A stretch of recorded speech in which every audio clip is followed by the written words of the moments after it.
Bigfoot investigator from Meaford, Ontario, Canada. He's got a lot of encounters to share with us tonight, so let's not waste any time bringing him on and getting right into the action. Jonathan, welcome to Dogman Encounters Radio. Thanks so much for coming. Oh, you're very welcome. Could you give us a brief bio on yourself? Well, I'm 36. I'm from Meaford, Ontario, Canada, which is about 2 hours northwest of Toronto. Well, I live in a cozy little small town, really. Where you live in Canada, what is the terrain like there? Well, the ground is pretty much mostly rocks and stones. A lot, if you go into the woods, you'll encounter a lot of round, bigger boulder stones and smaller ones. And then there's, of course, lots of nice grassy long patches as well, and lots of forest.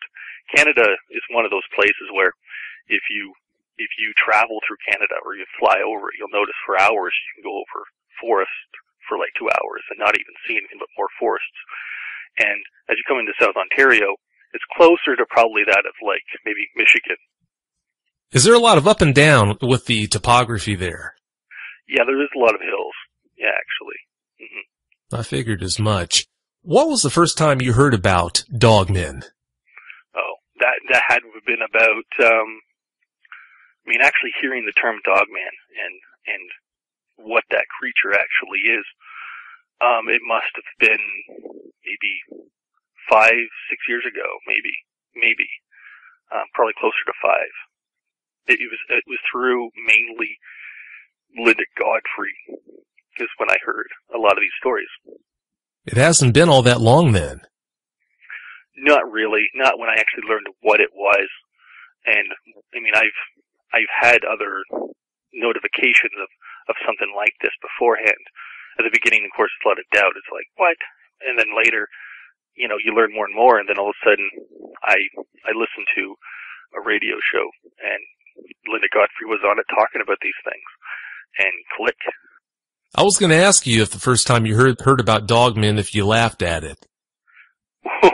Well, with my encounter back in 1995, it was around 95 or 94, I believe, there was a girl who said that she actually, her town, like a lot of people in the town, the small little hamlet that's on the other side of Owen Sound to the west of here, which is about 20 minutes away, and of course that town is about maybe another 20 minutes after that, in the middle of kind of a foresty, plainy, like farmer's field kind of a place.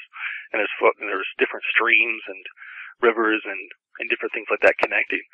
And she said that there's a werewolf ran out right in the middle of the town, which is pretty much just, a street to them, right? And everyone saw it. And I laughed at her. I thought it was a joke. I was like, are you kidding me? Right?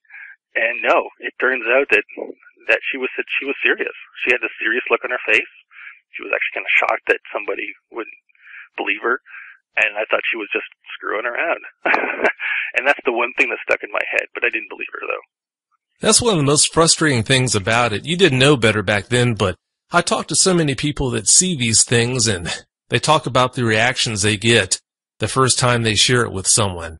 Being laughed at or getting that look. It's still, at the same time, pretty frustrating. Yeah, well, the thing is, there was no evidence. She was pretty much proposing a Hollywood creation, as something that I'd never seen, that no one else I knew seen. It was 95. This was, not many people I knew had a computer even then, let alone used the internet or had any information on the internet. And, it just wasn't really talked about. Unless you lived within, newspaper distance of certain people like Linda Godfrey's articles she put out at the beginning, right? The early 90s. You had no idea. And I didn't hear many stories. This is just some 16-year-old girl saying this, and I'm like, okay. And the way teenagers can be, right? Oh, sure. Yeah, I know all about that. If you sit back and think about it, even having put a lot of work into studying the topic, if you sit back and think about it, it's still so hard to believe that something like them could be out there, but they are. That's true, but if you talk to somebody in 1925 and said to them, one day we're going to be on the moon and won't be that long from now, they'd laugh at you. Yeah, right? That's true. But they did. They landed on the moon. They walked around. They recorded it.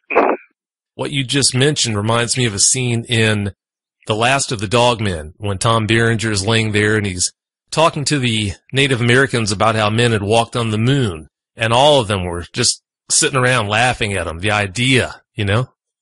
Yeah, it's the same thing. Back to the Future 3, when Doc Brown was in the bar there talking to the people and saying how in the future we're going to have automobiles, and they're all laughing at him, right? And of course, nowadays, no one thinks twice about automobiles. Oh, sure.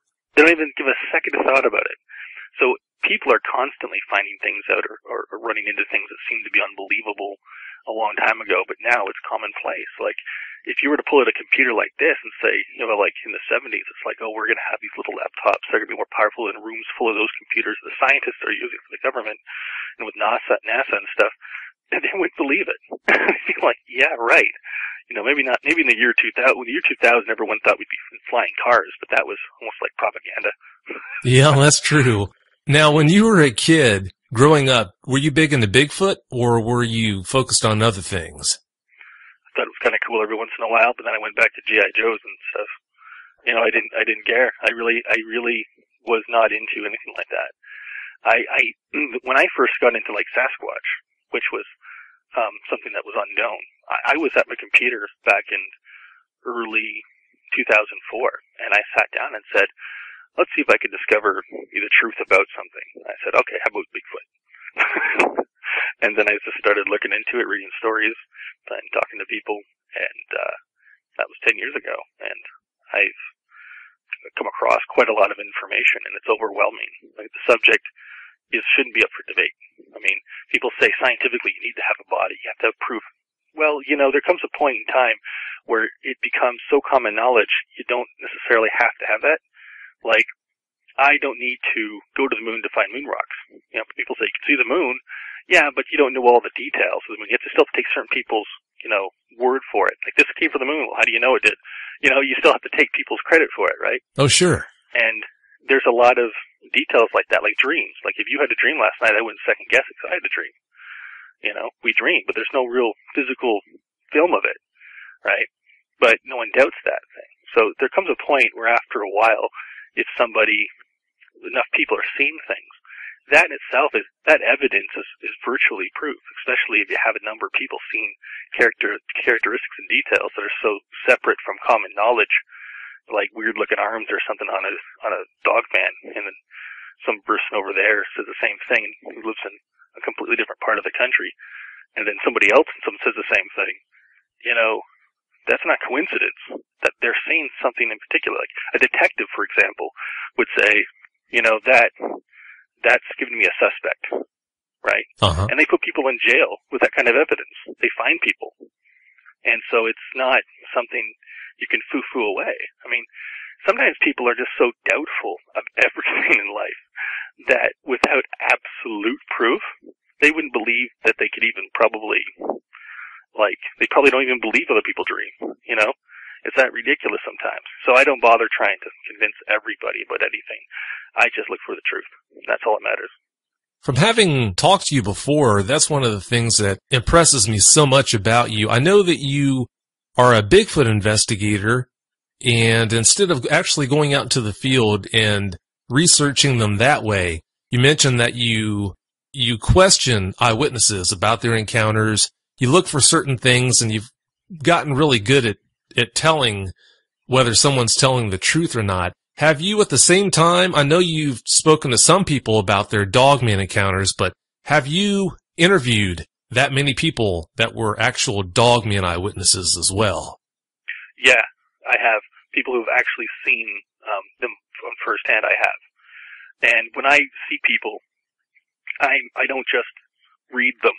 I mean, I'm almost like a dog myself when I can read people. I mean, really easily. And when they tell me a story, and sometimes people, you just know they're not lying to you. They're not going to make it up. Like, first of all, what do they have to get out of this by lying? Well, number one, nothing. Now, does this person seem to have a conscience? Does it matter to them, the way they come across and how, you feel? And do they seem to always want to go for accuracy and truth about things? You know what I mean? Like, do details matter to them, or are they just trying to lofty, trying to go through something. Like they just kind of they want the glory for it. They don't really want to get into details because they know they can get busted on details. That makes sense. Well, yeah, I mean, it's an art form, really. I mean, people know that, and if you spend enough time with people, and you read people enough, you can start to really sort them out. And I'm not the only one, of course. It's not like I'm a unique person with a unique gift or anything, but I work with every detail that I have and every little piece I have to work with. We know a lot about lions. And how many of us have actually went to Africa and watched lions? Not many, right? Now, there are experts who will tell you stuff that unless you go there, you probably won't see them for yourself. That's true, right? But there are people out there, there are kids who go to school who do stories, well, yeah, stories, but like little projects on things about lions. Like I did this on cats when I was a kid. And I did talk about lions and tigers when I was in grade 6. And I had so much information, and it's so detailed, that you could clearly see that my information was accurate. But I never went to Africa because I listened to people who were there, who had the experience, and I just knew who to listen to. Because half the time, who do you listen to? It's very important to know who to listen to, and it's people who've been where you want to be, and they have what you want, which is experience. And so I listened to those people, and a lot of the time, you can tell there's a lot of people who collaborate with each other who've never met each other. And I actually have people that I've ran into, and they have come to me not knowing I knew anything about, Dogman or anything like that. And that blew me away. And it's happened a number of times. And it started back in 93, or 94-ish, or 95. I'm a little fuzzy on the year. I think it was closer to 94. Well, that's the same tactic that I use a lot of the time to tell if someone's trying to pull a fast one or if they're actually talking about a real encounter that they had. Mm-hmm. And it is remarkable, like you and I talked about the other night on the phone, how some of these qualities jump out at you where you almost know that these people that you're talking to at the moment aren't lying. Why would they come up with such unusual descriptions for what they say that they saw? That's good that you use those tactics. Now, before we get into the stories that the eyewitnesses you've interviewed have shared with you, is there a long history of dogman encounters in your area? Other than what I've come across, the closest one that I could ever think of was just Quebec, really, which is the loup galou, they call it, right? And Linda Godfrey mentioned it when a guy I think he was a hunter. He was hunting, and apparently he came face to face with one of these things, and she said specifically, it accidentally freaked out, tried to run past him, but grazed his side because they both jumped the same direction. That's on my website, dogmanencounters.com. Yeah, well, it's a great example. And the guy, of course, got grazed by a tooth, and it did damage like a dagger, really. And he had to say that, he didn't want to say it was a dogman or a werewolf, so he said, it was a bear. And but that's what it really was. So you gotta understand, Canada, you got a lot of trees. I mean, this is the biggest, well, not the biggest, but the amount of forest in this country is enormous. So there's so many places for this thing to go. I mean, you could fly over Canada, over forest for 2 hours. Survivor Man said this, like that Les Stroud guy said you could fly over Canada over forests for 2 hours and not see anything but more forest. Like, that's how big of an area they have. How many humans go into that area every year? Well, not many. If they do, they're not going to see hardly of anything. It's like going into, like, a city like 1,000 times the size of New York City.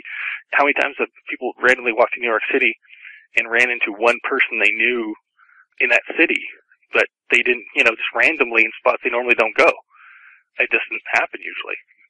Maybe in common places, right? But if there's no common place and they're just randomly walking, there's two people, they're not going to likely run into each other. So it gives you a concept. People lose the concept of how big these forests are. You can get lost for like a year. You've had so many people, so many eyewitnesses that you've spoken to about their encounters. Let's jump into that. Tell us about the first encounter that you interviewed an eyewitness about that you'd like to share with us. Well, I guess the best one to begin with from what I can tell, it was actually early 2004, and this was, I think, even before I decided to go for Sasquatch. It was an interesting situation. I had to put this subject, before I get into it, I had to put it on the shelf because I didn't know enough about it. And I don't sit there and doubt something. If I hear something and it comes from a source that seems to be credible, I go, oh, that's interesting. I don't doubt this, but let me put it on the shelf for now until I get more information. And that's the way I look at things, right? And I find that that is probably the most, you could say, effective way of going about thinking and going through things without doubting things right away. Because a skeptic is not somebody who doubts. A skeptic is somebody who says, okay, I don't know if this is the truth or not, but I'll look into it more until I decide what I think of it, right? That's different. The doubter just goes, I doubt it. And, of course, a doubter is not really the best way to go because you don't know what you don't know, right? And, like, back in 95, I talked to that one woman, that one girl, and it was briefly, and that was the earliest first one, and it was when she mentioned it to me. So that's really the first one. And she said that they saw like this upright standing, like werewolf run into the town. And they always said it like that too. It's this ongoing, this wording that they would use. And I pay attention to it because they're trying to tell me something specifically. And she had this look on her face. And I expected her to have that effect that someone say when they're making junk up. But she didn't, and it caught even now when I think back, I'm like, that catches me off guard, because there's something inside her that's not even remotely close to fiction. You know, like she was trying to say something. And back then, though, that's fiction. I didn't know nothing about that. When she mentioned that she saw this werewolf/dog man run into the town, was this during the daytime or at nighttime? Nighttime. Thank you for bringing that out. Good question, because I didn't mention that, and it was nighttime. And she said a bunch of people saw it. There was a bunch of witnesses. And it was like everyone saw it, she said. But then again, I heard, like, that was like almost around 20 years ago. And you know how many people I heard talking about it? Nobody. But it's interesting, though. I mean, this was from me, this is probably about an hour and a half away from where I live now, right? And, from this town. So it's not unlikely. And this thing could have easily ran through something like that and just realized, oh, this is a population, I better keep going. So it's not something that might not have done. Every animal on the planet has done something goofy. Including me. Me too. I thought I was the king, you know. But no, the thing is, that's what happens. So it's not unlikely so some people say, oh, we would never do that. Well, there's a lot of things I said I would never do, and I did it, you know? Like, I wouldn't have a second piece of pie, and I regretted it because, you know, I was already stuffed after Thanksgiving, you know? Did she mention any clear motive it might have had for leaving the woods and heading into a populated area like that? It was pretty cut and dry. It was like, it ran into the middle of town, and everybody saw it, and then it took off, and that was it. So it was probably like it walked out, took the wrong direction, it came out, it was cutting through somewhere, or maybe it was chasing something. There was no details because I was too busy laughing because it sounded ridiculous. Because back then, the idea of anything like that was ridiculous, you know, because it wasn't even my radar. Like the idea of that, it's like saying something like a flying man was flying around or something. It was preposterous. I mean, you know, because it sounded like something somebody would have made up, right? Because it was so far-fetched from what I know is normal. And back then, world's different from the way I was back then. I mean, like, my God. You know, it's like, I don't even know how to compare it. I mean, if you ever watch Doctor Who, it's like the first Doctor compared to the most recent one and all the ones in between. I mean, there's a lot of changes, you know. So back then I was a person that would have not have believed of that because I didn't have enough evidence to back it up. And for someone to boldly come out and just say that, it sounded, you know, preposterous back then though. But nowadays there's so much information. Well, you know, now it's like if I had that information now, I would be going, wait a second. And then I would sit down and talk to her because there's a lot of funny stuff going on. Like you said, you didn't know much of anything about it back then, so no one can blame you for responding that way. I know right now you're kicking yourself for not knowing more. Well, yeah, I mean, what really though could I do? Because back then there was nothing I could go by. I didn't know her. I never saw her again after that because she probably lived way over there and went to another school and stuff. And I never met her. She had no credibility. She just went up to a stranger and said this. So that sounded like something somebody would make up if they're going to talk to a stranger about it. So, but it's amazing though, because the one thing I picked up from her though, was that she seemed so serious even after that. Because normally if someone laughed and you made something up like that seemed that far-fetched, you would have laughed too. No, okay, never happened. They would have had some kind of crack about it. They would have socially opened up to some degree, letting it out.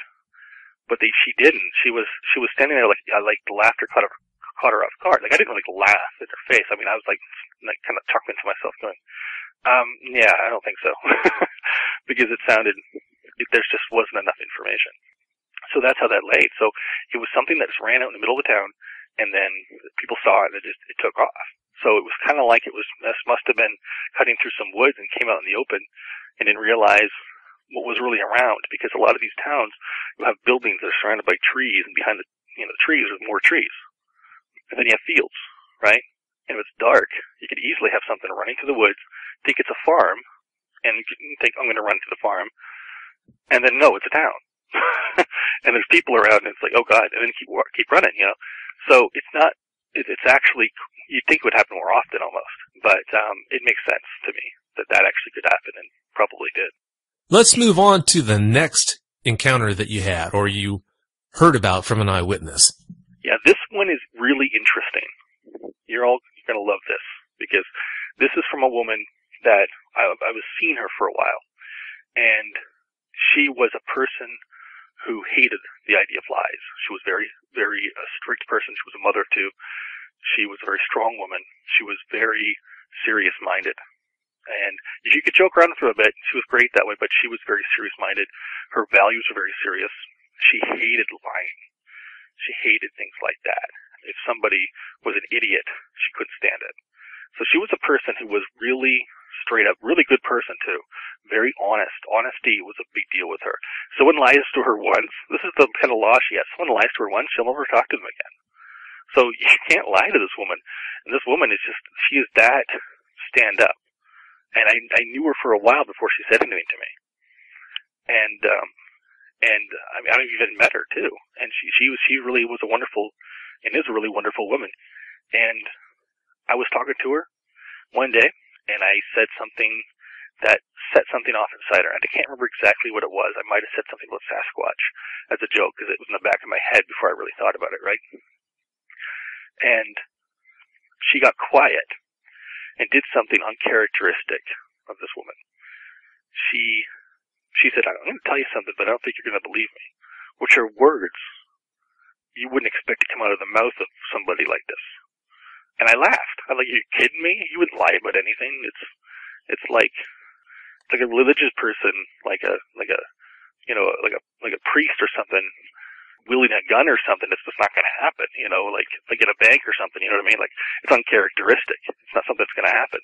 And with her, by the way, it seemed almost that extreme, because she really wouldn't sit there and lie to you, give you a tall tale. She's a very stand-up, straight-up person. And she said, well, you know that best friend I have? And I was like, yeah. She said, well, you know how we're like sisters. We never lie to each other. We're very stand-up. We've known each other forever. I'm like, yeah, you two were pretty much family. Yeah, I understand. And she said, well, she was living over her friend, right? Her best friend, her best buddy, was living over in Alberta. And she was at a party with a buddy of hers, well, a friend of hers. And they didn't do any drinking, anything like that. They weren't doing anything like that. They were there. And then they left. And they got in their car and they drove away. And it was a guy who was driving and she was on the passenger side.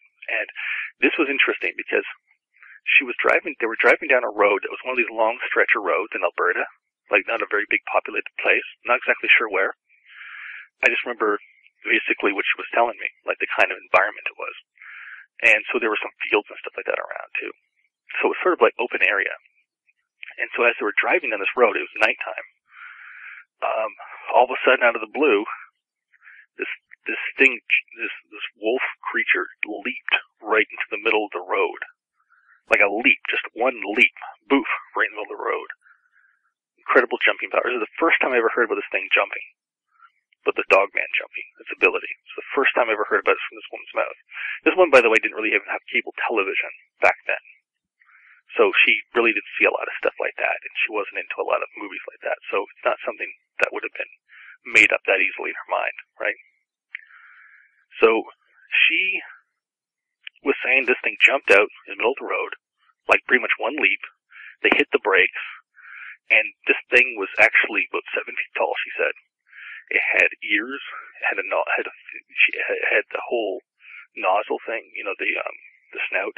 It had a tail, it had the canine feet, everything, the whole thing. But it was like 7 feet tall, and she said this one phrase, which really caught my attention. She said, "This looked like something out of the movies. It looked like a Hollywood movie werewolf." And it looked like it was snarling. Its eyes looked like it was glowing red, like kind of a angry look in its eyes. And the woman was saying how she thought it was going to jump through the windshield and kill them. It was super, ticked off. And for she said about 3 minutes. It was probably a lot less than that. It probably felt like 3 minutes. They thought this thing was going to kill them and jump through the windshield and do it. So it looked like it had that ability. That's what I got from her. This was a quiet night when I heard this. It was like 11 o'clock. And I'm telling you, every little bump in the place was jumping. I was like, my gosh. And she said, no word of a lie. Actually, that's the word phrase she used, no word of a lie. It looked exactly like a werewolf. And then after that, it leaped off off the road and into some field and took off. And she tried to get more information from her best buddy. And she said whenever she tried to bring it up, her friend would just start bawling. And she said she can't. The funny thing is, she did mention the eyes. The eyes freaked her out. They were like some kind of it's almost demonic, angry, reddish look. They didn't glow, like they weren't like a flashlight. They were just like, they seemed to have a red look to it. It could be from the car. The car's lights could have had an effect. The red part of the lights on the car, that could have had an impact on the eyes. So it might have made it look the color off. So that's a possibility. But still, though, it didn't add or take away from that angry look it had on its face. And it looked like you took its pups and threw them into a field yourself. I mean, that's how angry it looked. Like you were tossing its puppies around like hacky sacks. Like you could imagine how angry that would make something in the wild. Bear, like that's how angry it looked. She was telling me. And then it took off. And so this woman, she's traumatized. This woman needs some kind of thought-field therapy tapping or something, because she would burst out bawling about it whenever she brought it up, and she knows that the woman I was seeing, she knew her friend went live with that. The guy she was with, she wasn't too sure, but he saw it too. They both saw it together, and she said she didn't know what to make of it. But to her though, even her, she was like, who would believe me? Like the friend I was seeing, and the one I was seeing, and even she was like that. Who would believe me? Because, it's so far-fetched. I mean, who would, right? I mean, even though she's known for never lying or embellishing or anything like that, this woman's about the truth. So after this, after we were done talking, I immediately, by myself, went to my computer and I did research in Alberta for unknown canine kind of encounters. Now, this is funny because there wasn't a lot of information out there back then, right? This was about 2004 early. And what was really interesting was that I found information about natives who back about 150 years ago actually would encounter a creature like this. And it would sneak into their camps at night and kill their dogs. This is what I was reading, a historical thing on the natives encountering this creature, and they had an Indian name for it, which I don't know exactly what it is, but I couldn't remember it. But there are people probably that are native that might be listening right now that might know what that is, and they may want to share that sometime. It wasn't a Shobachito, was it? It might have been. This was 10 years ago. It could have. I just know it wasn't slap you happy. I know it wasn't something funny like that. It was something, like that, like you said, something that I wouldn't remember. Their names are always so cool too. The greatest, coolest names, and I can't remember them. But apparently what happened was when the hunters would find and track down this creature and kill it, they said it screamed like a man. That is creepy. That's what I read. I'm telling you verbatim.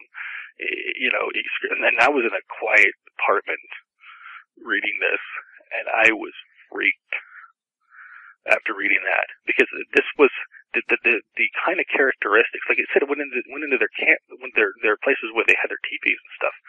It killed their dogs. I mean, we know about Dogman killing dogs. So I mean, this is a historical thing that happened 150 years ago. This is what it would do. And the natives were able, because they're great expert trackers, they have great ability. They were able to track the thing down and kill it. And it screamed like a man. Ooh. So it added a lot of credibility to her when she already had a lot of credibility. So this woman was the example of credibility to me, personally. What's the next encounter that you heard about when you interviewed an eyewitness? I should mention at this point that these are people that have come to me, and they didn't know that I knew anything about Dogman or anything about werewolves. It was weird and kind of fluky that they did. Now, they knew that I was very open-minded, so that's probably the reason why they did, and I didn't judge them for it. And we would talk about things that are different, but we'd never go into cryptic stuff, so it was always interesting. Not ever, I shouldn't say that, because there was one particular woman that I was talking about Sasquatch, and then she went to it, but I'll go to that after. Well, the next one, this is now we're going to start hitting home, okay? This is around here. Ooh, okay. All right. It shakes me up, because now I'm talking about things that are in my circle of life, okay? These are things that I've not necessarily interacted with personally, but other people have within my circle. It's sort of like a story that took place around where you live. And I could easily interact and become part of the story, and I sort of do later. So I had a friend. He's a very serious guy. He's the kind of guy where I haven't went into detail with you about this guy, but he's the kind of guy where if you went to his Facebook, he didn't let you put silly stuff up. He's a serious guy, but he still loved a fun-loving guy, right?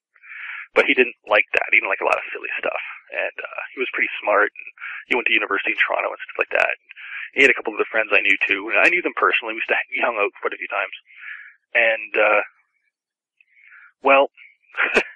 one day, him and his other buddy, we were going back bush, and we're going to have a campfire.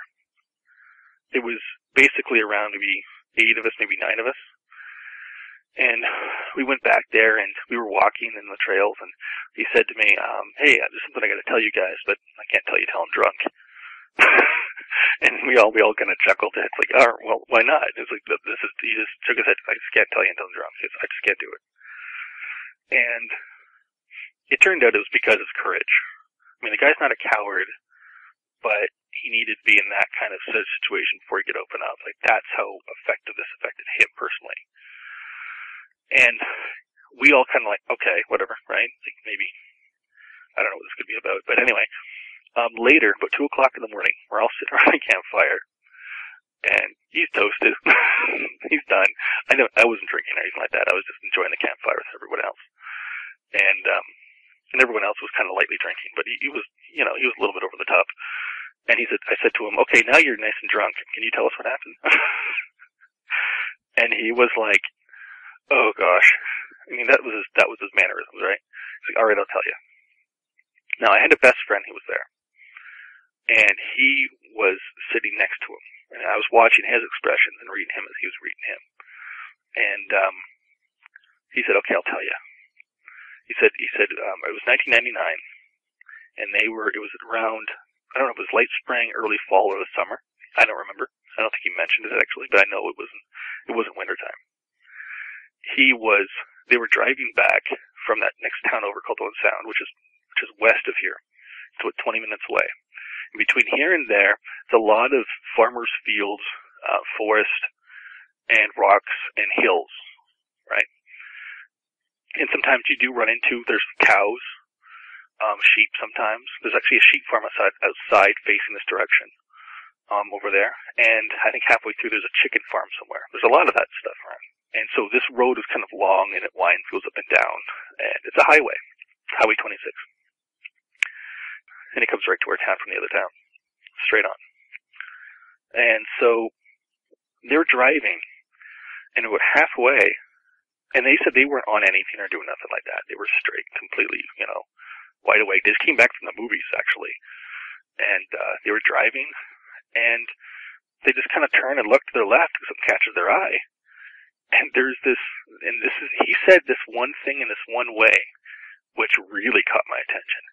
He said, no word of a lie, it's like something from the movies. Sound familiar? It was a werewolf. Like in every detail you can imagine a werewolf looking like. And it was running beside the vehicle on two legs. On two legs? Yeah, two legs. Two legs. Oh. And it was hunched over. And I said, how tall was it? And they said, well, hunched over is about 5 foot. 5 feet tall, something maybe. But who knows what it's like when it stops, because it probably narrows down when it runs. So it might be more like 6 feet or 5.5 or something like that. And when the guy in driving, he said he just saw a blur. He didn't see every detail because he was driving. He was paying attention to the road. He gunned it. He floored it all the way because he was freaked. The other guy, I talked to him personally I think it was like about 9 months ago now. And I said, so you saw that, right? He's like, yep.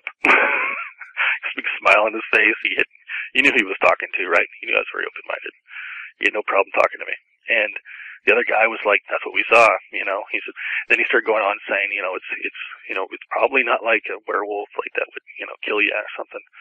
So he didn't really believe it was like a killer thing. He thought that it was not like something you'd see from a movie, but it looked like it. So, but he was trying to tell people that it wasn't a werewolf. It was probably some kind of like, dogman basically, right? Something that we understand, what we've seen and heard. And so basically he was trying to not get a lot of ridicule. And it looked like, from the looks of it, my buddy was looking at him like in a way that we knew he wasn't lying. He wasn't kidding around. He was serious. And it was, even his buddies, like I said, I talked to them. And that's what they saw. And that was pretty wild. And my other friend, he said, like, yeah, I believe him. But that coincides with the next story. The next one, though, is going to tie in with this one. And this next one's really, this is the part where this is the part that cinched it for me. And I say cinched it, I mean it was no longer on the shelf. Because the idea of this to a lot of people is way too far-fetched. They think, oh, you're talking about something in a movie that's real. Well, maybe something that's similar to looking like in a movie, but it's not exactly a replica. Because I don't think these things are necessarily demonic creatures that are running around like something from an exaggerated movie. They might be just undocumented kind of an upright running around, a very intelligent dog, wolfman or something, which doesn't necessarily make them a monster. But this did cinch it for their existence, though, because this is a combination that is too specific. And I mean, what I've heard so far was pretty convincing. I knew there was something out there. Now, what happened in the next story was I was talking with somebody. This was a woman. She was a woman who was very family oriented, and we were just sitting around, just talking, just chit chatting. And then one time, just one part of the conversation, she just came out and said, "Well, I saw something once." I'm like, "Really? What did you see?" And she said, "Well, I was driving back from Owen Sound, which is that town 20 minutes away, between here and there. And halfway through, I saw this thing at the side of the road." And I was like, "Well, what do you mean thing?" She said, "Well, like a man standing with his back turned, and he was really tall, and had really weird-looking arms." Which I've heard that from someone I was talking to about Dogman in the States. He said it had weird-looking arms. It's one characteristic that popped out to them from a distance. Which, if you're a gumshoe, like a detective, that usually means, suspect, right? That's something. That's not a usual characteristic. And she said, then it turned around, and she said she realized it wasn't a man. It had a thin waistline and big shoulders. And then it did have like a canine like legs and everything, and it just took two striding leaps across the road, and it was gone. And she said it went right in front of the car. I said, "Well, how big was it?" She said, "Well, standing, it was about 7 feet tall, but it was." I said, "How it wasn't just a normal wolf or timber wolf?" I was trying to see more detail, and she said that maybe if it was a a wolf mixed with the body and strength of the strength of a horse. So, you can have an idea of the kind of muscle this thing must have had. And she said this was not like anything I've ever seen before. And it was really big and intimidating. And I said, what do you think it was? And she went into detail, and you could see her kind of going around in her mind as she was talking. Basically, she was outlining a werewolf kind of a creature, like the way she was talking. I said, and then I just kind of came out and said, you mean kind of like werewolf? She's like, yeah, like that. I'm like, are you sure this is what you saw? And then I actually kind of said something that I wanted to sort of kind of pull her out in the open, and I said, oh, how do I know you're not lying with this? And then immediately right after, just an even flow, she came out unstoppingly saying, well, she had a child unfortunately die when the child was very young. And she said, she swore in her dead child's grave that this is exactly what she saw. And she had this very serious look on her face, and it flowed right out. And I'm like, whoa, that's true. You could read it. Anyone could. And she said that, and I was, wow. And so she said that was the summer of 1996. And what these people, my other friends saw earlier, on the same road, the same spot, was 1999. So that's 7 years apart, which makes sense because now you have a creature that's 5 feet or so, or almost 6 feet. Now 7 feet, it's like a grub almost. It's like you can see a growth thing there. I mean, maybe it's not. Maybe they're two different things, but, it's not unplausible, right, for something to grow over a period of 7 years. No, it's possible. It definitely could be the same one. I think there are so many more of these things out there in the woods than most people realize that the chances of that being the same creature are pretty slim. I'm sure there's no shortage of them out there in your area, but that is a pretty creepy story. But I want there to be a shortage in my area. I don't blame you. Thanks. Well, the thing is, though, this was like the same area as these other guys said. And they don't go around telling people. This guy had to wait till he was wasted before he told like very close friends. Like he wouldn't say a thing until he was that way, and we had to be close friends, or else he wouldn't have said anything to anybody. Like that's the way he is, and that's the way he showed himself. And this woman, she doesn't go around talking about stuff like that. And they wouldn't know each other. They're two different worlds apart. Like literally, don't even live in the same place either. And they mentioned the same area, the same kind of creature. I mean, if you had two witnesses from two different places who saw something happen, the same spot, but they were from two different locations and they didn't even know about each other, and you were a cop, you have your guy. Let's get him convicted. That's exactly what they would do. This situation is not much far different. And around here, by the way, you don't have wolves the size of horses running around. They didn't look like a horse. It had that kind of size and strength that she was trying to get across and detailed.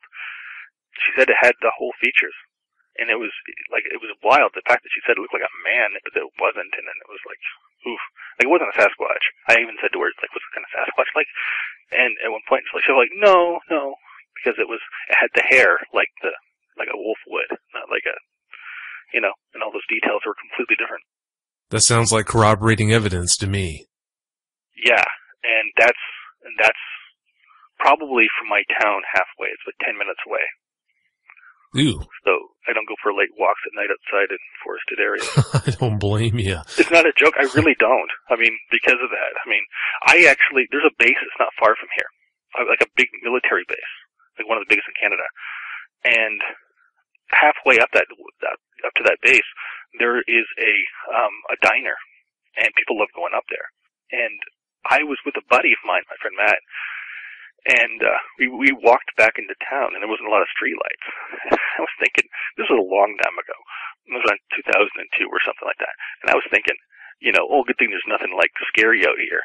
If I knew what I knew then that I know now, I would have hitchhiked or something. I don't know. I wouldn't have done that. I wouldn't have walked through this dark highway by myself with this buddy for 2 hours, because we thought it was a nice night. I would have never done it. Never. Because you're not going to run anywhere, because the closest house is probably like a 20-minute run, in that area, if you're lucky. If you're lucky, there's one, coming up, but you don't, you don't want to be in that situation. Yeah, that wouldn't do you much good. When I do the same thing, I think back on the things that I never would have done had I known then what I know now. There are so many things like that I never would have done. Oh, wow. I used to go back bush since I was 15 by myself. I used to go for walks in the dark because it was nice. That's what I used to do. And I did it for years and years. I was known for doing this. People said, you're a weirdo for doing this. Like, for what? Going back bush? It's like, yeah, it's like, you're going for a walk in the bush. How's that weird? So, like, I guess not really. But I was known for it, right? Because not a lot of people did that. And I didn't run into anything, right? But the potential, you look back on and go, I could have run into something. And now I don't do that. I will not do that. I can't say I'll blame you. Moving forward, John, could you tell us about the next encounter that you heard about from an eyewitness? Since then, I was talking to a woman who lives in Oregon. She's a good friend of mine. Her name's Melissa.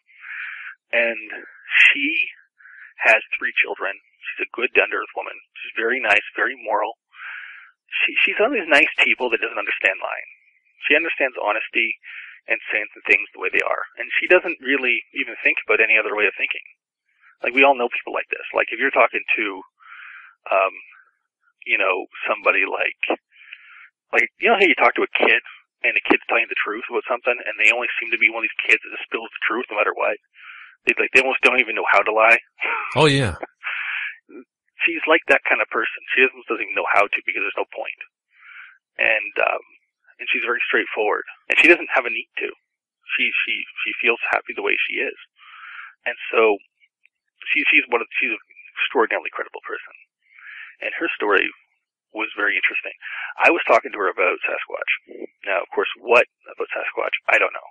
I don't even remember because what she said afterwards completely made whatever I was saying go away. I was saying, well, what do you know about, stuff like, Sasquatch? It's like, do you know anything about, like werewolves? I was like, what? Right? And, it's like, who was she talking to? How did she know that? And it's just another person who came out to me. This is the part that's weird. Most people don't have multiple witnesses just come out to them when they don't know anything, like when they think that you don't know anything. And that's bizarre, but it happened. Like, this is what actually happened to me. And I know that sounds fishy and strange too, but oh well, that's just the way it is. I mean, it did happen. People just feel they can come out to me and talk to me about stuff, it seems. So she did. She said she hasn't even told anybody about it. She said she just didn't feel like she could. And I said, well, I know a bit about it. And well, the story though was really wild. She found herself around 11 o'clock at night with her son. It was her other sons were already in bed, and her one kid. Just one of these kids, I guess, just didn't really go to sleep. He just wanted to stay up or something. And so they were standing in the living room doing something. And she lives in northern Oregon, and there's a lot of trees in the area, stuff like that outside her house. She lived in sort of more of a, not a city area, but an urban area, I guess. Maybe a little bit less than an urban area. And so, well, this is the part that really gets wild.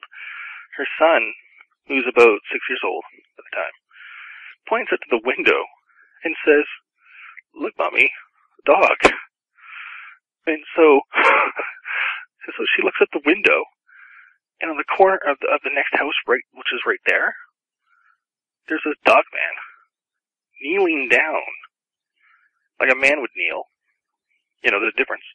Difference between a dog kneeling and a man kneeling, there's a big difference. You could clearly see all the detail, how different it was. Completely different than a man. And this was on the roof? And a wolf, on a corner of the roof of the house. And its head was turned away, and she said it looked like it was tracking something. She could see the ears. Oh, man. The thing was in there. It had a tail, she said. She could see its muscles under its fur, and its legs. It's turned away. It had shoulders, she said. It had, of course, the dog. She didn't see the face right on because its head was turned, but it would look like it was tracking some small animal or something. So I guess it was sort of like hunting for food or something and looking around. Now, it was a full moon night, but she didn't contribute that like, oh, it's a werewolf. It had nothing to do with that. It was just like you could see better, and that's what she looked at it as. She didn't buy into thinking it was a werewolf like Hollywood thinks. She wouldn't think that way. She would think full moon, so could see things better. That's about it. by the time she was like, what is that?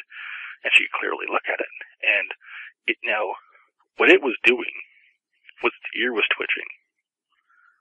Like, the way a dog does when you're moving around behind it. She was thinking, oh, this thing could probably hear us. And so probably took place for about 20 seconds, maybe 15 seconds. And then she took her son and was like, okay. She decided she wanted to be calm because she knew if she got upset or made a big deal about it, not only could she get its attention, but she could freak out her son and give him, trauma and stuff. So she took him by the hand, took him to his bedroom, and they both laid down and just kind of laid there until they went to sleep. She thought just keeping things calm and quiet would make it go away, and it did. But she said that its ear was twitching like it could hear them. Like if they moved a lot, then it would turn around and see them. And so she was trying to be very covert and quiet. But she was like all wide-eyed, like, wow, we just saw something. And there's not really any street lights around that area either.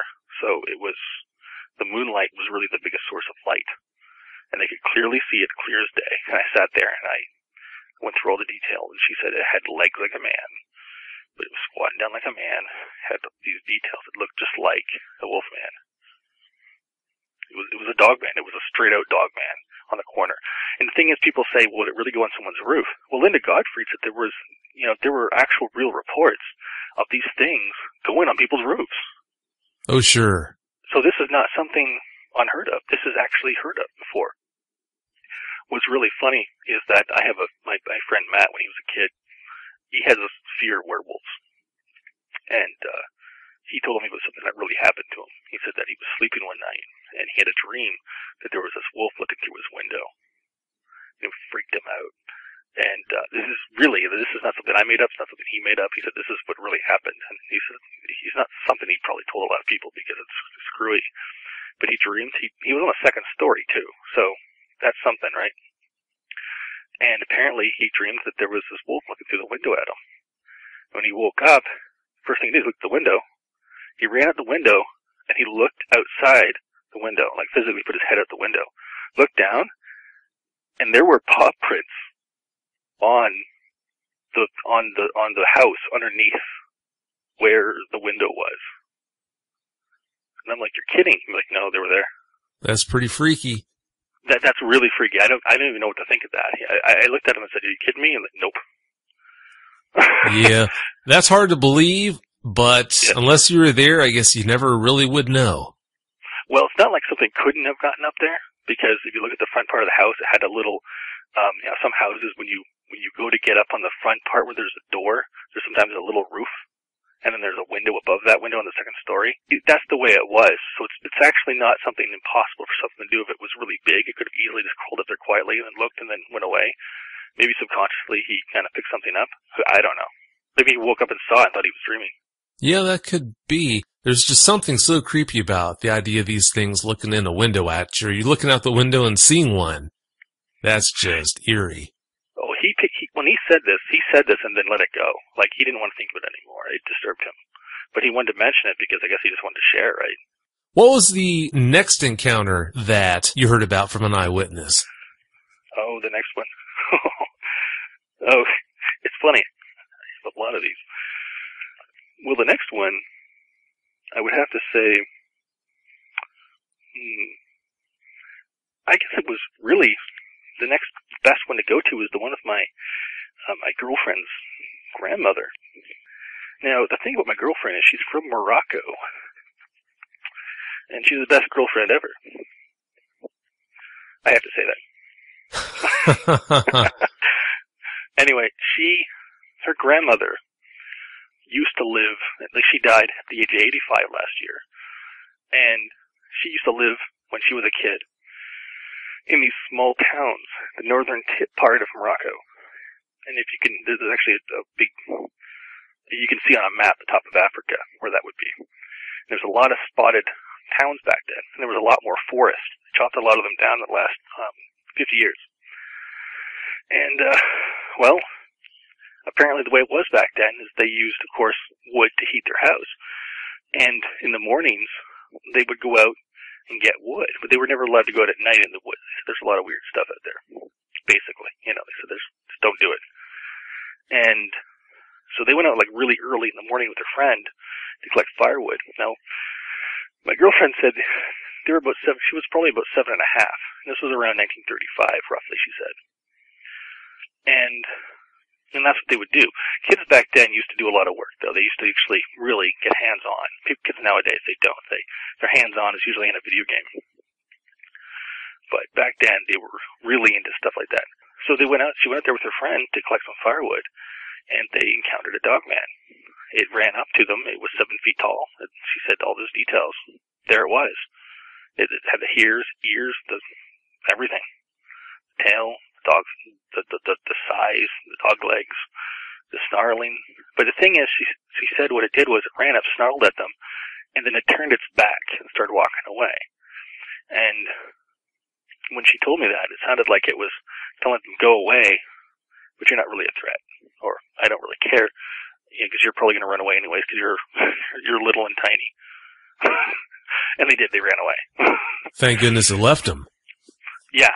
Well, apparently that's what they would do with females. Women that ran into women, they turned around a lot, run away, because they didn't feel they needed to do that much to scare women. That apparently.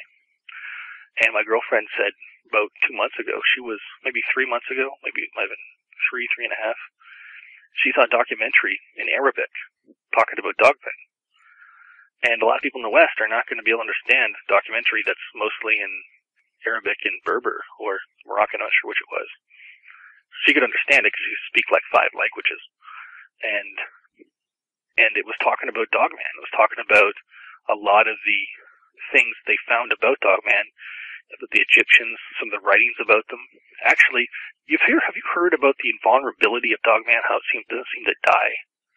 People shoot it, nothing happens. I have heard about that. Actually, in episode 1, Chris and Mike came on and talked about shooting one 3 times and it didn't die. Yeah, people got to go through all your videos and listen to them. They're fantastic. Thank you. I love your audios are great. I mean, I've listened to quite a few, and yours got addictive very quickly. Very professional. Thank you. You're very welcome, and it's deserved. You know, it's I wouldn't be on here talking to just anybody. That's true. So what happened was that they said in a lot of old writings that these creatures, unless you shoot them and get them, spear them through the heart, spear really. I said shoot them like last time I talked to you. They didn't have guns back then, but they were talking about spears. They speared them through the heart. Then that's the only way to kill them. And back then that would be a real challenge, you know, to have to physically take a spear and kill one right to the heart. And if you don't, it just won't die. And it seems to be almost the case, even nowadays. So you see a parallel there, right? Apparently the Anubis stuff that you see has a lot to do with where that came from. Apparently. Now, that might be a theory they came up with or information. I don't know that much detail about that part, but there's the tie-in apparently. The magicians apparently had this belief that if you could get the Dogman, like, fur coat, that it had powers. Of course, back then they had a lot of thoughts like that. So there was a lot of information. Apparently there was even a guy in Australia that wanted to hunt one of these creatures in Australia. And he was found dead with his head, like pretty much tore off. So that's probably the first encounter I've ever heard of that turned out to be violent. That guy was looking for trouble. I can imagine, though, someone having the brass to go out and try and actually kill one of these things, especially alone. I actually don't think it's good for a couple of reasons. Not only could someone get killed, but that's their own choice. I mean, people could do anything they want. They skydive, you could die, right? But here's the thing. If too many people are out there trying to kill it, and this thing learns that humans are dangerous and always trying to kill them, they may become aggressive and start killing people. Good point. So really, don't make us all look bad by trying to shoot them all the time, because maybe one day down the road it'll be like, this guy probably has a gun. I should get him before he gets me. You know, animals do think like that. They think like, they see a threat. They may, in their mind's eye view, they may change a threat from kill it instead of scare it. Because these things, it's like a skunk. A skunk will spray. That's how it defends itself. What does a dog man do? It scares the heck out of you. Dogman's the master of fear. That's what he is. That's what he is. I think he's the master of fear. He tries to convince you with a shadow of a doubt that he wants to kill you so that you run away from it. And then he can just go on its own business. and they're fierce. And it actually says in those old writings, apparently, that the documentary she was watching, and she said it was done really well. And she said that they'll never really attack you unless you attack it. And most of the time they're just out to scare you to get away. And I would just listen to them. You know, if I had a wolf man growling at me leave, I'm like, okay, I'll leave. Well, I mean, if you're not welcome in the first place, why stick around? You know, that's my logic. That's right. Yeah, you're right. They are awfully good at scaring the dickens out of you. Yeah. So if anyone ever could find a translated version of a documentary like that from over there, they should put it up on YouTube. Right? That'd be cool. Oh yeah, I agree. So that's an actual encounter that my girlfriend's grandmother actually had. And like I said, that's the northern part of Morocco and the small little villages up there. And that used to be a very foresty area. It's not as much now, but it used to be very foresty. Like, actually, some of the biggest, baddest lions are from the northern part of Africa, like that. So people know. So it's not like an area where you couldn't sustain a large animal. You know, I had heard about them being all over the world in places you wouldn't expect them to be, but I had never heard about any cases of them being in Africa. I've heard about encounters with alleged were-hyenas and other strange cryptids like that in Africa, but never a dog man. That's good to know. I think sometimes maybe something like that may get mistaken for something else. Yeah, that could be. Yeah, but I don't really know, because like I say, I don't know what I don't know. That's true. Yeah, that could very easily be. You've got so many strange animals there in Africa anyway to start with that just might have happened. Oh, yeah, absolutely. Now, John, tell us about the encounter that you personally had. Oh boy. Okay, we're gonna get into it now. Here we go. Now, before we go into this, there is one little tidbit I want to add, and I completely forgot to mention this to you, that there was a woman I talked to actually last August, and it's a very slight thing, that's why it slipped my mind. She lives in a place that's about an hour from here, and she was actually in her house, and I was talking to her, and it happened like not that long earlier. And what happened like earlier that night, apparently she had a husky. It's not afraid of everything. It's not afraid of anything. It barks at everything. You know, those kind of good dogs. And it's a good-sized dog. And apparently it was cowarding in her house and wouldn't go outside. And she said, that's the weirdest thing I ever saw. And she was out there at one point, and she heard this strange growl. I said, have you know those old cappuccino machines? She said, yeah. It sounds sort of like that. She sat there and paused for a moment and went, yeah, kind of. I went, I wonder if that could be possibly something related. Because the reason why I wondered and asked her these questions is because sometimes they would find dead cats around, and they would associate it with these kind of weasels that have been around, right? But they would find them with their heads missing and stuff like that, which is kind of gruesome, right? I said, have you ever seen this happen or seen these weasels? She was like, no. So she was assuming this is what it was. So I'm like, yikes. It's a possibility. You know what I mean? Yeah, it's definitely possible. And also, too, one thing of note, dogmen are commonly reported as sounding like, well, not necessarily just sounding like, as in that's the only sound they make, but it's a common occurrence where an eyewitness will report a dogman making a sound that sounds like a cappuccino machine. Yeah, so I wondered about that. And that's all I've ever heard from that situation with her. Something that was very slight, and I thought I would mention it anyways. But she didn't see anything.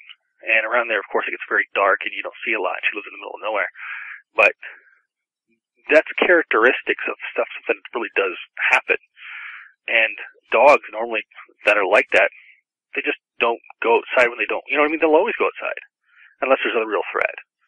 Now around there, what kind of natural enemies do you have around in southern Ontario? Or the top of the southern Ontario area where I live, 2 hours northwest of Toronto? None. Maybe a black bear. A black bear is not going to make a dog run away. Dogs love barking at bears. So that's it. There's nothing else. There's nothing else. I mean, those are characteristics I keep my eye out. It doesn't necessarily mean 100%. I mean, there could have been maybe the dog had a stomach ache or something. We never know, but it's interesting, right? So there might be more going on around here, just like you said, than what most people realize. Now, the personal story you mentioned. Okay. All right. Now, that means I have to go into my memories and relive it, right? Here we go. Okay. Number one, everything I'm going to say is 100% true. I don't embellish. I want to be as accurate as it actually happened. That's the way I do everything in life.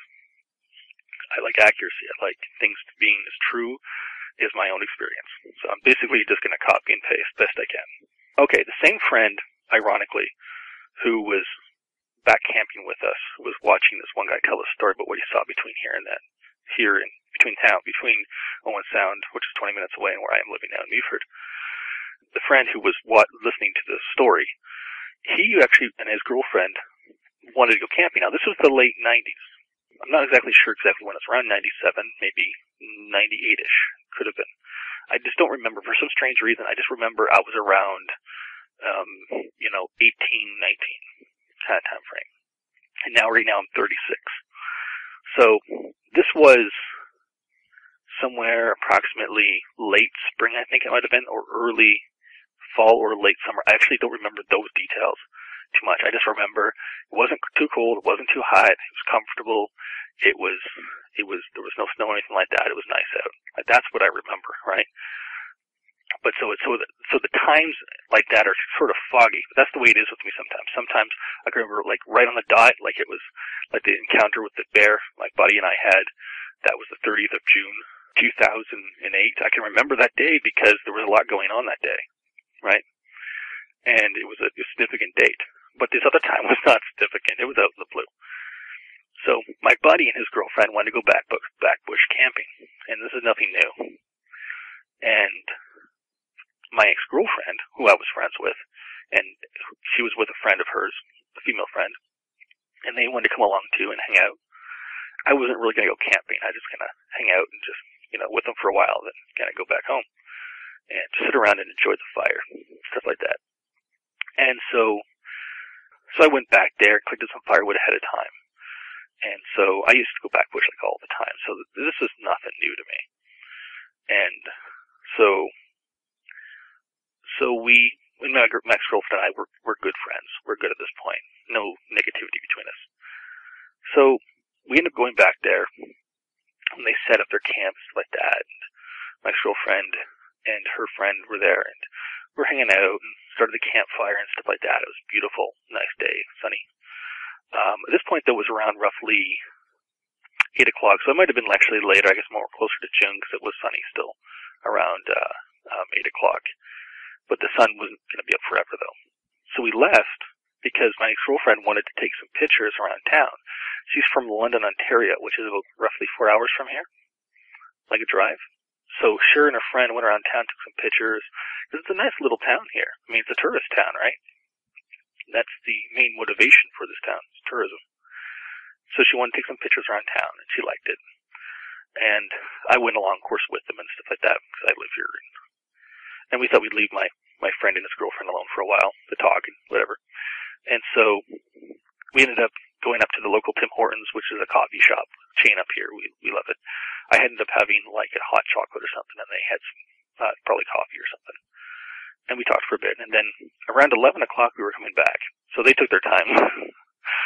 we were driving back, and they pulled up in front of the forest, and they said, "Oh, we're just gonna kind of go back home." And I was like, "You bum, why? Why don't you come hang out?" And they were like, "Well, we have a 4-hour drive ahead of us, and it's already 11 o'clock." So here I think they're just being a bunch of bums, a couple of bums, because they're not going to hang out for any longer. And so she does this one little curious thing, and this is part of the story, and you'll see why. She kind of gives me this kiss, and I'm like, confuses the heck out of me. I'm like, what did she do that for? Later she told me she was trying to, let me know that she wanted me back, right?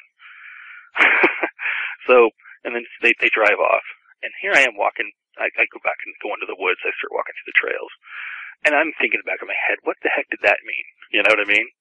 So it's one of those things where you're trying to figure out what the other person's intention was, kind of a thing.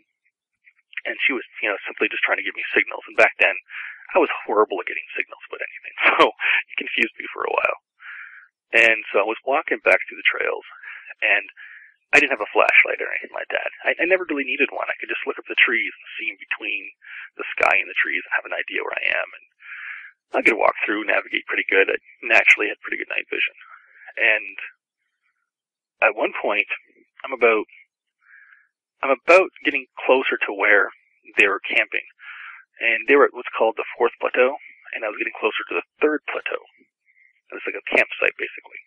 And they're sort of like plateaus. Like when you're up there, when you're on these areas, they kind of vibrate a lot because of the way they're constructed, naturally from nature. And so I was walking up to this first part of where the plateau starts. It's sort of, you have to climb up about 4 feet on roots to get up onto it. It's no big deal. You can just grab a branch and put your foot up one step and then pull yourself up really easily. No problem.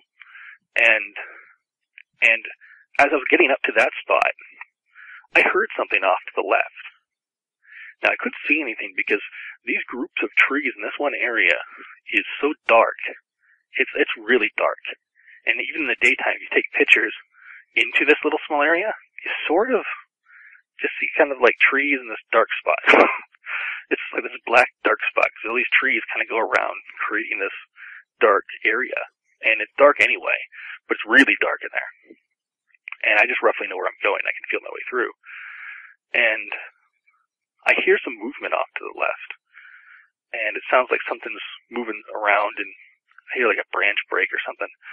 And so I'm thinking, that's probably my buddy. He's probably just getting some, more firewood or something like that, right? Because that's kind of like the area you would go to collect firewood. So it's not really unheard of. It's actually pretty typical, right? So as I'm walking up, I figure he's going to figure out who I am pretty quickly. And he's probably going to try to scare me or something like that, right? So I'm ready for him. And so I start walking through the middle of the plateau, right straight through, kind of like I was not really giving whatever it was its space, sort of like. It was fairly good size. I mean, it was whatever it was. When I first heard it, it was probably about maybe 70 feet away. And as I started walking through the plateau, after I got up and I walked up onto it, it was probably closer to maybe 40 feet. Maybe closer to 45 to 50. So it was about 20 foot. I probably crouched about 20 feet onto it when I went up onto the plateau. And it was about 10 o'clock from me if you're looking at the clock, right? So when I first heard it, I was walking on the path. It was sort of like 9:30. Then I kind of turned and went up on the path, and so it was about 10 o'clock in front of me, sort of. And so I started walking, and I was like, then all of a sudden, now one reason I thought it was my friend is also because there was weight. There was a lot of weight being thrown around, and he was a bigger guy. He was probably about roughly 230 pounds. I think that's what he quoted to me around that time, actually, to 230 pounds. And it sounded about right, And as I was walking through, all of a sudden, thinking this was him, whatever it was, started running towards me. I'm like, bluff charge, huh? So I'm thinking, I'm not thinking these terms, but I'm thinking that's what he's doing, right? And sure enough, whatever it was, me thinking it was him, stopped about, I would have to say 4.5 to 5 feet away from me, right? Wow. And stopped right away. And I'm like, smiled, and his name's Steve. I was like, how you doing, Steve? And I'm smiling, just like I am right now. And then all of a sudden, silence, nothing, just nothing. No breathing, nothing. And I said, and then I kind of thought that was strange. It was kind of an odd behavior for him to do that.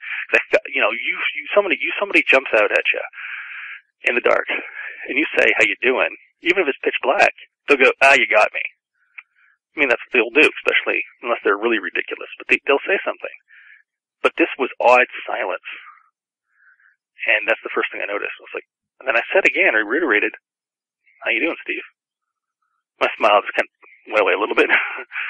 And then all of a sudden, I heard his voice off in the 4th plateau through the trees, which was only about maybe 120 feet away through the woods. And just as I realized, whatever it was, turned around about a 180 and started running. In the direction it ran was thick bush. Now, I know this area. And immediately, I didn't close my eyes, I didn't have to. Immediately, I pictured in my mind the area, where it was going, and tried to figure out how many feet it was running. Because I didn't know what I was dealing with. I was just in the now moment, working with what I was handed. And I didn't have any other thought. I couldn't afford any other thought. I had to work in the now. And sure enough, after a while, as this thing was running away, I couldn't really figure it out if it had to run on 2 legs or 4. I couldn't figure it out. Usually 2 legs is thump, thump, thump, thump, thump, right? It wasn't like that. At first it was like thump, thump, and then it was something else different, and then gone. And for you to be able to know where you're going, you have to have night vision. You couldn't have goggles. You couldn't have been a human being, because where it ran through, it didn't have a lot of resistance to the woods. It had to have been able to have the dexterity to get to the woods easily, no problem, and to be able to navigate, no problem, and see where it's going. But this thing also had size. And when this thing ran up to me, the first thing I had a feeling was, what I was talking to was physically my height away at least. Okay? And I say at least because I can't tell if it's higher. But I know it was at least, had to have been tall, because, when you talk, your vibrations from your voice will bounce off something. Uh-huh. You can do this test. It's a simple test. You can go up to a lamppost. Just don't do this on the road. You have to do it on the sidewalk. Say something like 5 feet away from a lamppost, and then turn around and say it to nothingness with your eyes closed. And you'll see there's a difference. You can tell your voice by your hearing when something's bouncing off. Do it with the German Shepherd. We'll do that. Go right over top of him, won't he? Because he's on all fours, sitting on the ground, doing his thing. What was that? People, what was that? It made no sound. Now, this is what happened after. As soon as I realized that it went from, I could hear its, size running away from me. Why it ran away, I'm not 100% sure, but it ran away. It actually, once it went into the woods, in a thick wooded area, which, by the way, I've seen people try to do in the daylight, who couldn't do it, who sounded like an elephant going through a china factory. Snap, crack, bang, pop, bang, crack. Usually it's followed by a bunch of, ow! Because it's hard. You don't run through bush like that. And especially that bush. I mean, I didn't do that. We never did that. And so, immediately my mind thought of, well, this is strange, because back then, a lot of the recent movies like Predator 2 came out. I remember thinking about, and this popped into my mind, this is the visual that popped in my mind, was in that movie where the Predator thing would actually go around and come around and flank the people. And when I thought maybe it heard them, and it was going around to flank them, because it's a real move, right? And so the first thing I did was I started bolting towards where they were at the campsite, because I thought maybe they were circling around to get them. I wasn't 100% sure. I didn't know what was going on. But the thing is, the ground went up and down, because the river would go through in this one area to the left. Because behind me, when this all happened, there was a 10-foot drop into water. And there's a pond. But during the spring, the early spring, the river would rush through. And it created over time this up and down soil, right, between the trees. And so when you walk down the path, you're kind of going up and down, up and down. It's almost like a cartoon, really.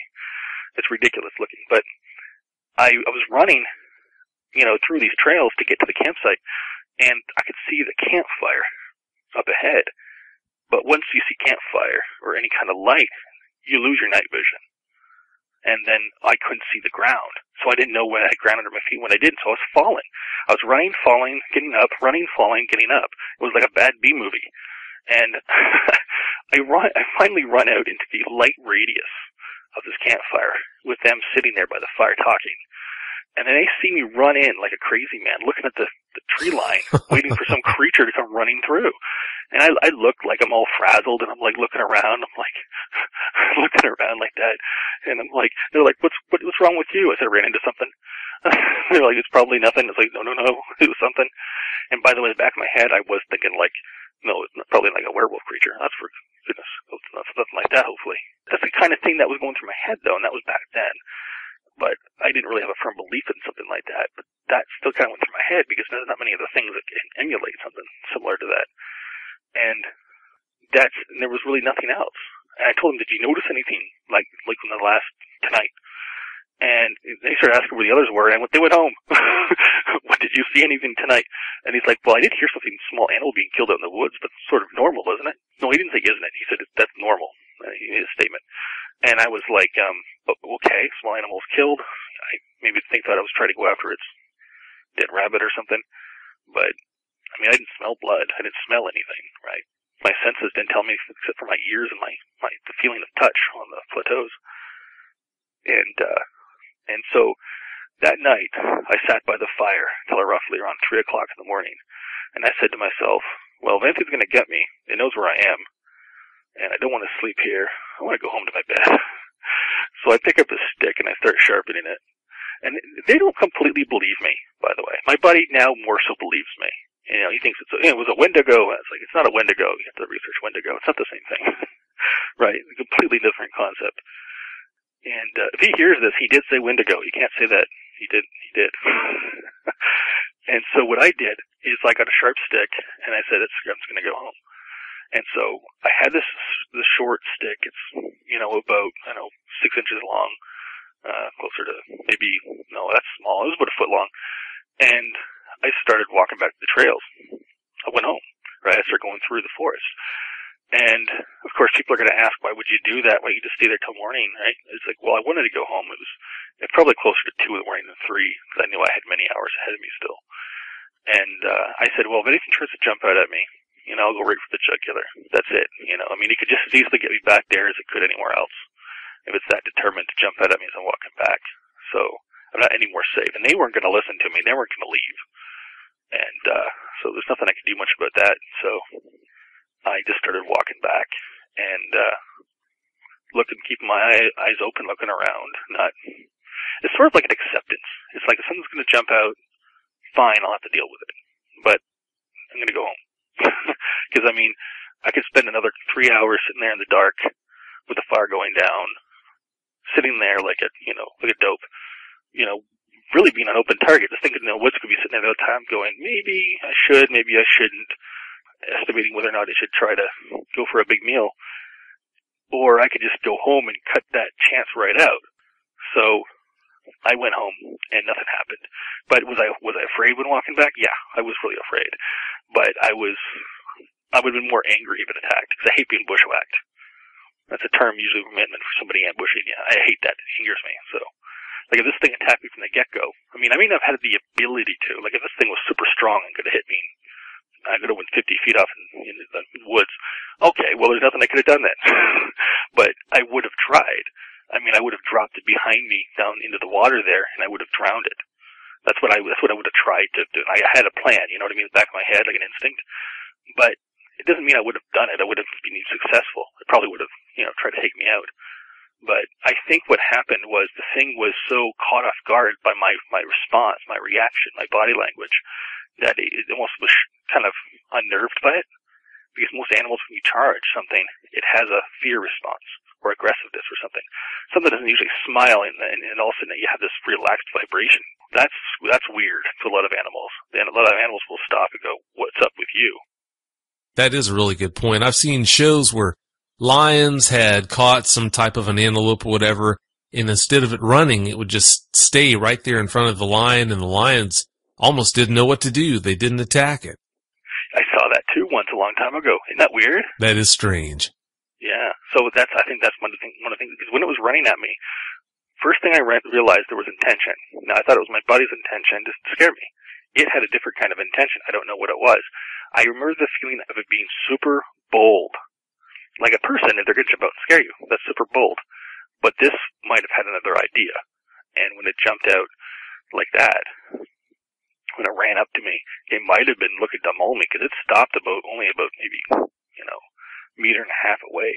That's close. Yeah. Well, I thought I was having a conversation with somebody. I mean, you're like so close to somebody you're having a conversation with, you're not going to be like 20 feet away from them, are you? You're going to be like within a few feet. Well, I wasn't right next to it, like butting up, but I was about 4.5 feet. But basically the farthest distance you would want to have a conversation with somebody. The farthest distance you can imagine. That's comfortable socially. And that's what I thought we were doing. Turned out that it was something that was not exactly on the social level. I'd say it wasn't. I'm glad you didn't get a good look at it. I'm glad it was so dark you didn't get a look at it at all. If you would have seen what it was, what I think it was, I think the outcome would have been a lot more different. Yeah, it might have been a lot different. I would have grabbed my friends and yanked them probably across the river and have us leave some complete strange, unorthodox way away from there. Because if you cross the river and go up the hill, you can go up to some farmer's field and get to another road. And I doubt the thing would have followed like that. But that's what I would have proposed to them if I seen something really scary jump out. But there's nothing up here that does this. There's nothing. It wasn't a person. People cannot do this. Even if you had night vision goggles and you thought you were dressed up like a ninja, you couldn't do it. You'd run into sticks. And, I mean, I listened to where it went to, and I had a mental map in my head. I knew exactly where I was. That's why I could navigate in the dark so easily. I knew where I was. It's like in your house. You can navigate to your house probably in the dark, unless you put something on the ground that you weren't thinking about and you step on it. You can navigate to your house in the perfect dark easily. The woods are easier usually than your house, but because trees and paths, you know where they are, and you can usually get around. But I'm telling you though, that this was not a person couldn't do that. They couldn't. It was not a person thing. If a person was there, they would have ran on the trails. That's the easiest road of avenue they would have taken. But with something like a creature, easiest avenue is not necessarily a path. They may see a path in the dark and say, "Oh, I can see where to go." Right? And I wouldn't see that as a human to go that direction, though, right? So they have different paths than we would. This is not always the same, sometimes, but not always. But a human would have ran down by the path. Well, like you said also, there's the whole sound aspect to it. Whatever it was didn't make hardly any noise, where, like you said, a person would have sounded like an elephant going through there, especially in the dark. Yeah, you would have heard them, definitely, but plus the person wouldn't have charged a stranger like that and then not said anything. I mean, that's just, it's not a human. I would bet my life on it. It wasn't human, because all this stuff, it was impossible. It was heavy enough to be a heavier person, but it was stealthiness, its ability to go through the woods and to see in the dark was not human. And it was fast.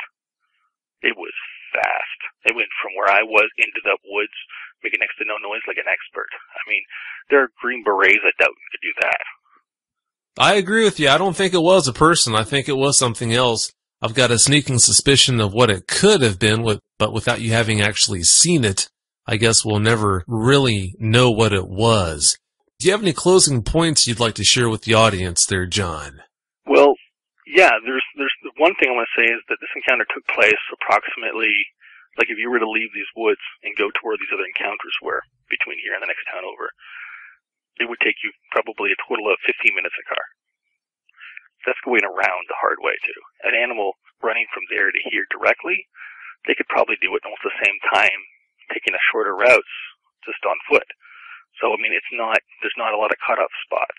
There's enough forest and stuff areas to easily get them from point A to point B.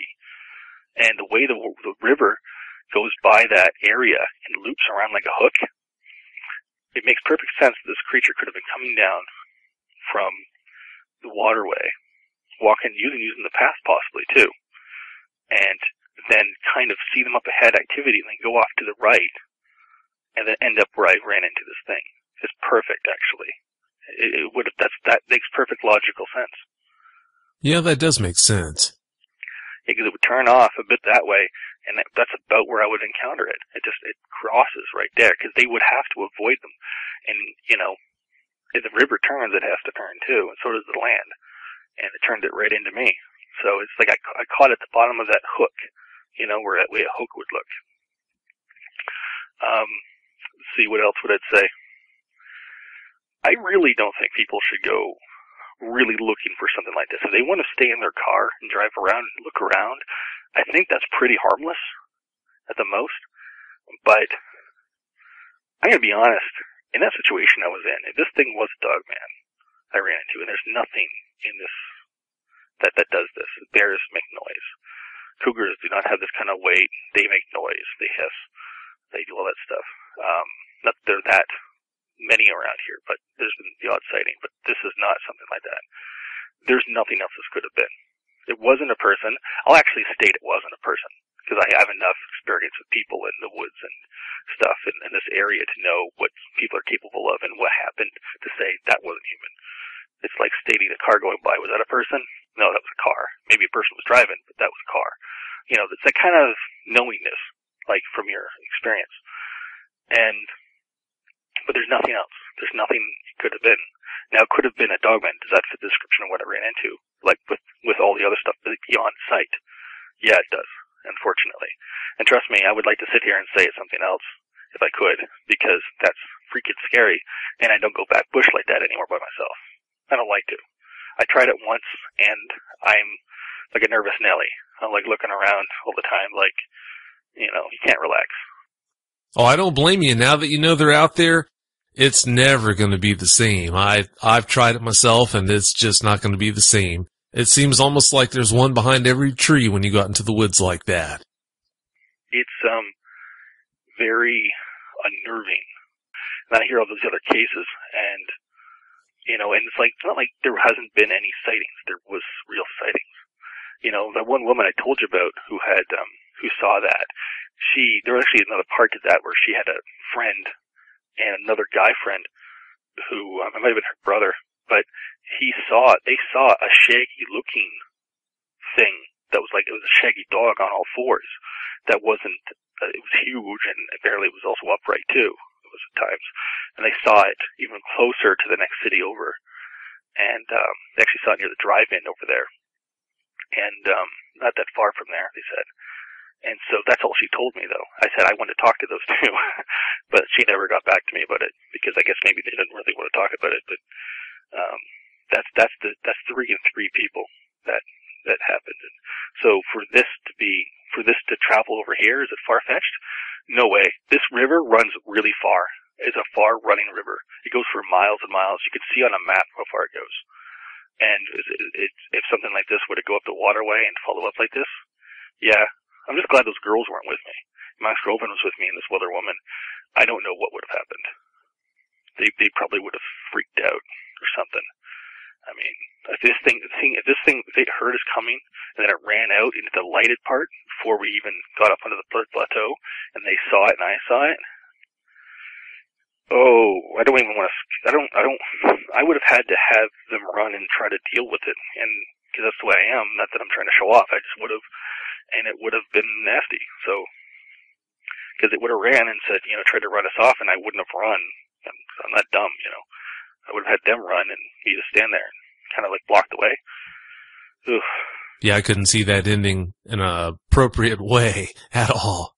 Here's the thing. If I wanted to go back there with somebody, in order for them to be the one to get caught, not me, I'd look for somebody who looks kind of like a pork chop. I'd go with them. So that way you don't have to worry about trying to trip them then, huh? Yeah, I look like a pork chop, or sneak one on them. Like him. Him. Not me. No, I would do that. That's pretty good. I like that. Well, John, thanks again so much for coming on the show. It's been great listening to the encounters you've had to share with us. You're very welcome, Vic. Thanks for having me on. I really appreciate your time. Thank you. Well, don't be a stranger, okay? Never. Have yourself a great night. You too.